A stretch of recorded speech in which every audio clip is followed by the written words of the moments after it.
Nabi sendiri dalam peristiwa hijrah, Nabi guna siapa? Abdullah bin Uraiqid, satu orang yang belum Islam lagi, menjadi penunjuk arah Nabi SAW. Nak guna teknologi, guna. Tapi bukan maksud ilmu kepada teknologi.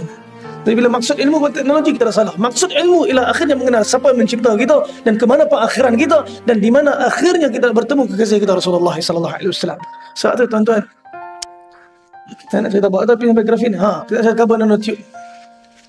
Carbon nanotube yang kami duduk pergi presentation masa conference tahun 2012, ada cerita pasal carbon nanotube dan grafin. Tapi bila dikaji tentang Damascus Steel, pedang Salahuddin Al-Ayyubi, dikatakan di hujung pedang Salahuddin Al-Ayyubi terdiri daripada carbon nanotube di hujung-hujung. Sebab tu Damascus Steel ni bukan hanya pedang yang tajam, tapi pedang yang mampu potong pedang. Pedang Salahuddin Al-Ayyubi ni boleh potong pedang, boleh potong besi. Pedang yang boleh potong besi.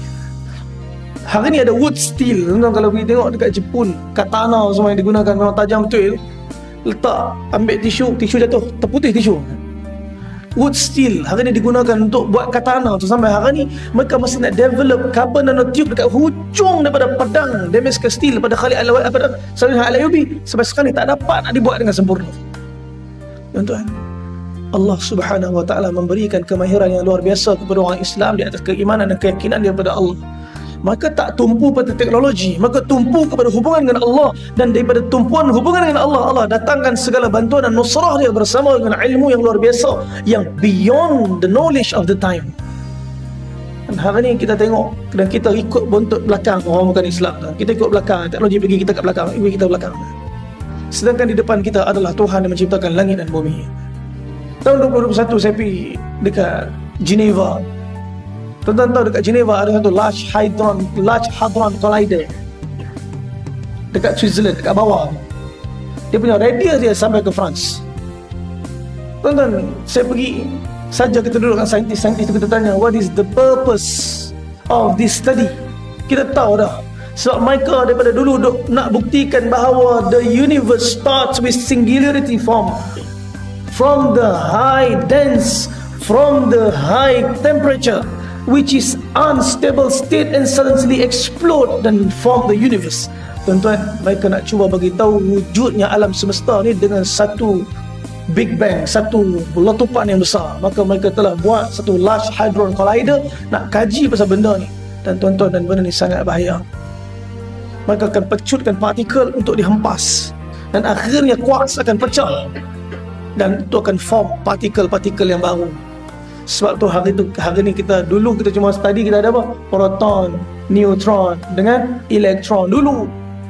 Tapi hari ni kita boleh rearrange quark yang terbentuk dalam neutron dan proton. Yang hari ni keluarlah benda-benda baru. Kita ada boson, kita ada meson, benda-benda baru ni terbentuk. Ini kajian-kajian teknologi. Dan kalau kita ikut di belakang dengan hanya mengkaji benda ni tanpa menyandarkan diri kita kepada pencipta yang menciptakan segala-galanya, yang rahsia ilmu daripada Allah Subhanahu wa ta'ala, maka kita bukan ke depan, kita ke belakang. Siapa yang paling depan sekali? Rasulullah sallallahu alaihi wasallam. Baginda yang paling depan. Baginda telah tunjuk macam mana jalan ke depan, dan Salahuddin Al-Ayyubi telah bergerak ke depan bersama dengan jalan-jalan baginda sallallahu alaihi wasallam. Penaklukan Baitul Maqdis pada tahun ke-1187, pada tahun 1187 telah membuktikan bahawa orang Islam bila bersatu, dia akan dapat menghancurkan apa saja benteng yang ada di depan daripada segala musuh-musuh Allah. Apa jalan nak satukan orang Islam? Tak ada jalan lain melainkan agama. Apa jalan nak satukan orang Islam? Tak ada jalan lain melainkan jalan kembali kepada Allah Subhanahu wa ta'ala. Hari ni dalam rumah kita pun tak bersatu. Saya minta maaf. Dalam rumah sendiri tak bersatu. Suami lain fikir dia, isteri lain fikir dia, anak-anak lain fikir dia, tidur satu bilik. Tapi risau pun tak sama. Isteri fikir benda lain, suami fikir benda lain, anak-anak fikir benda lain. Anak menangis sebab apa? Kalah main game.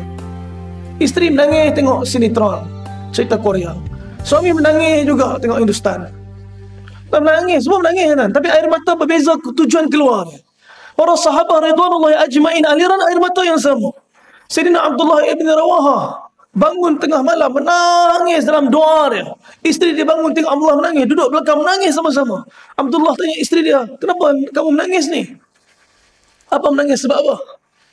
Abang menangis sebab abang tak ingat nanti dekat akhirat nanti kita semua lintas sirat. Abang lepah ke tak? Kamu lepah ke tak?